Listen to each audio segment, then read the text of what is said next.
मुख्यमंत्री एकनाथ शिंदे यांना हाती देणाऱ्या आरोपीला ठाणे पोलिसांनी दाखल केलेली आहे। काल इंस्टाग्रामवरती एक व्हिडिओ बनवून त्या आरोपीला ताब्यात घेऊन नगर पोलिसांनी इंस्टाग्रामवरती व्हिडिओ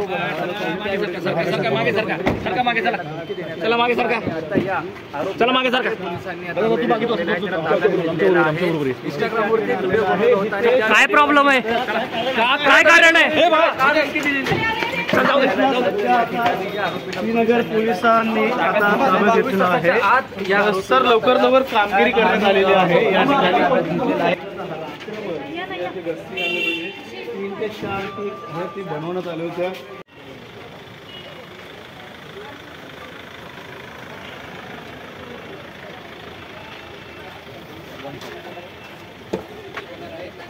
आरोपीला घेऊन आल्यानंतर वरिष्ठ पोलीस अधिकारी देखील या ठिकाणी दाखल झालेले आहेत।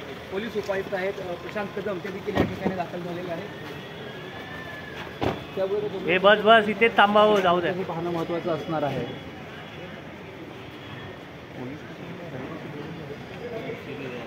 पोलिसांची बिल्डिंग आहे, रहिवाशी बिल्डिंग कुठे गेलं?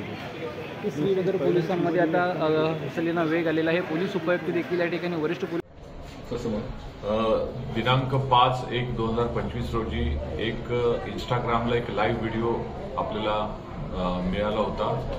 त्या अनुषंगाने फिर्यादी परेश चाळके यांनी एक तक्रार दिली होती की माननीय उपमुख्यमंत्री श्री एकनाथजी शिंदे साहेब यांना कट करून मारण्याची किंवा त्यांच्याबद्दल असंबद्ध बोलण्याची अशी एक तक्रार आपल्याला व्हिडिओद्वारे प्राप्त झाली होती। आपण तात्काळ त्या घटनेची दखल घेऊन श्रीनगर पोलीस स्टेशन येथे 18/2025 या क्रमांकाने गुन्हा दाखल होता। त्यातील जो आरोपी होता तो आरोपीला आपण आज रोजी ताब्यात घेतला आहे। एकंदरीत आपण 6 ते 7/3 या गुन्ह्याच्या तपासकामी श्रीनगर पोलीस स्टेशनद्वारे पाठवण्यात आल्या होत्या। सदर आरोपी हा वैशाली नगर, त्याचबरोबर घाटीपाडा, योगी हिल्स, मुलुंडमधलं त्या करून पूर्ण जंगलमध्ये तो पसार झाला होता। आपण कसोशीने त्याला आज रोजी घाटीपाडा एरियातून ताब्यात घेतला आहे आणि त्याला आता तपासकामी आपण पुढील प्रक्रिया आपण करत आहोत। नक्की कारण काय आहे धमकवण्याचं? त्याला कोणी चेतावणी दिली होती का? त्याने हा व्हिडिओ शेअर करत उपमुख्यमंत्र्यांना चेतावणी देण्यात आली? प्राथमिक कारण जे आम्हाला निष्पन्न होतंय की त्याचे काही वाद कळवामधील जे गार्ड आहेत, जे तिथे सिक्युरिटी गार्ड त्यांच्याशी झालं होतं। त्याच्यानंतर त्यांचा वाद झाल्यानंतर रागाच्या भरात त्यांनी एक कृत्य केल्याचं प्रथमदर्शी त्याच्या बोलण्यातून वाटतंय, पण पूर्ण आम्हाला तपासामध्ये खात्री केल्याशिवाय आम्ही निश्चित कारण अद्याप सांगता येणार नाही। मात्र आम्ही पुढे तपास करत आहोत। आरोपीला आता माननीय कोर्टासमोर आम्ही हजर करत आहोत। मंत्रालयाचा पण उल्लेख केला होता त्यांनी, मंत्रालयामध्ये माझं नाव विचारा, मी कोण आहे? प्राथमिक तपासामध्ये असं दिसतंय की तो रेग्युलर सर्वत्र फिरणारा व्यक्ती आहे। तो मंत्रालयामध्ये जात होता, इथले लोकल सगळ्या गव्हर्नमेंट ऑफिसेसला पण जात होता। आता पुढे त्यांनी नेमकं काय उद्देशाने जात होता ह्याचा तपास बाकी आहे आणि आम्ही तपास करत आहोत। बॅकग्राऊंड काय, कामधंदा काय? बेसिकली हा बेकार आहे। 9वी पास हा अशिक्षित, जवळपास 9वी पास आहे आणि सध्या कोणतंही काम करत नाही। जो मिळेल तो काम मजुरीचं करतो। याचं फॅमिली बॅकग्राऊंड पण तसंच आहे आणि मेजर असं कुठलंही त्याचं शिक्षण किंवा कुठल्या चांगल्या ह्याच्यामध्ये काम करतो असं कुठलंच बॅकग्राऊंड मिळालेलं पकडलेला आहे। ह्याला साथीदार होते का याच्यासोबत अजून? आणि व्हिडिओचं आम्ही प्रथम जे अनालिसिस केलं त्याच्यामध्ये स्वतः बनवलेला व्हिडिओ आहे। त्याच्या एक मित्राचा मोबाईल त्यांनी घेतला होता आणि त्या मित्राच्या मोबाईलमध्ये स्वतः व्हिडिओ करून स्वतःच्या इंस्टाग्राम अकाउंटवरती लाईव्ह केलं। क्रिमिनल बॅकग्राऊंड आहे का सर? अगोदर देखील त्याच्यावरती गुन्हे दाखल आहे असं माहिती मिळते?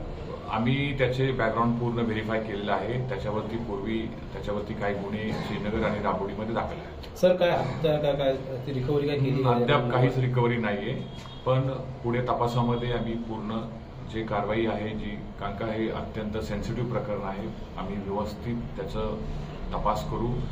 योग्य पद्धतीने याची गुन्ह्याची उकल झाली त्याबद्दल मी श्रीनगर पोलीस स्टेशनचं आभार मानतो आणि पुढे आम्ही निश्चित तपास करतो. विकृत आहे का मेडिकल का रिपोर्ट सादर झाले? अद्याप कुठलंही असं रिपोर्ट सादर केलेलं नाहीये, पण त्याचे फॅमिलीशी बोलून आम्ही पुढे तपास करतो आहोत. पण त्याचं जे वर्तन आहे आपण आता त्याचे पूर्ण बॅकग्राऊंड आता पूर्ण काढून पुढे आम्ही तपासामध्ये त्याचा विचार करणार. आरोपी काम काय करतात? जो प्रकार घडला त्याच्यामध्ये ते आरोपींनी एकनाथ शिंदे साहेब आपले उपमुख्यमंत्री यांना एकदम खालच्या थराला जाऊन त्यांनी भाषा वापरली होती, शिव्या दिल्या होत्या आणि सांगितलं होतं की रात्री घरावरती फायरिंग करणार म्हणून.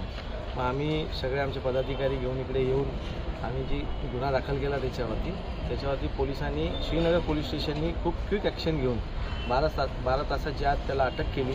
आमचे कार्यकर्ते सगळे पोलिसांबरोबर काल अख्खा डोंगर पिंजून काढला होता.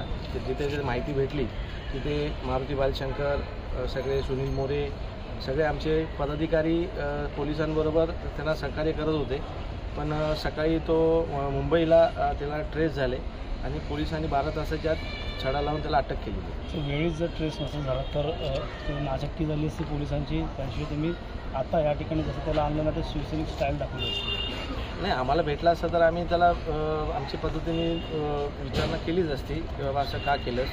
पण शिवसेना स्टाईल करणं थोडं चुकीचं झालं असतं कारण तो गुन्हा दाखल झाला होता. पण पोलिसांनी जे सहकार्य केलं त्याच्याबद्दल आम्ही श्रीनगर पोलीस स्टेशनचे सगळे स्टाफ, सिनियर DCP ACP पासून सिनियर आणि PI API आणि हवालदार सगळे जे मेजर सगळ्यांचे आम्ही आभारी आहोत की त्यांनी 24 तासाच्या आत 12 तासाच्या आत गुन्हागार पकडून आणला. सर, याच्या अगोदर देखील त्याच्यावरती गुन्हा आहे, पुन्हा असा आता गुन्हा केला आहे. काय कारवाई झाली पाहिजे एकंदर अशा प्रकारच्या गुन्हेगाराला? नाही, गुन्हेगार म्हणता येणार नाही त्याला, तो गुन्हेगार आहेच. त्याच्यावरती 2-4 केसी आहेत. पण थोडंसं मध्ये एकदा त्याला थोडंसं मारहाण झाली होती एका याच्यामध्ये. तर त्याच्या आता त्याच्याशी बोलल्यानंतर असं वाटतंय की त्या डोक्यावरती काही परिणाम आहे. त्या परिणामानुसार काही आता पोलीस चौकशी करतीलच. बघू आता काय मागणी असं तुमची? नाही, आमची मागणी आहे की त्याला कडक शिक्षा व्हावी. त्यांनी काल जे उच्चार वापरले आहेत मुख्यमंत्री साहेबांबरोबर त्याच्याशी काही त्यांचा संबंध नाही. त्यांनी काही त्याला वाईट बोललं नाही कधी किंवा मुख्यमंत्री साहेब तुम्ही आमच्यापेक्षा पत्रकारांना चांगले माहीत आहेत की ते कोणी गेल्यानंतर त्यांचं काम नाही, त्यांच्याकडे शब्द नाही आहे. पण आता ह्यांनी का केलं, कशासाठी केलं, एवढं टोकाची भूमिका का घेत होता ते आता ह्याच्यात माहिती पडेल आपल्याला.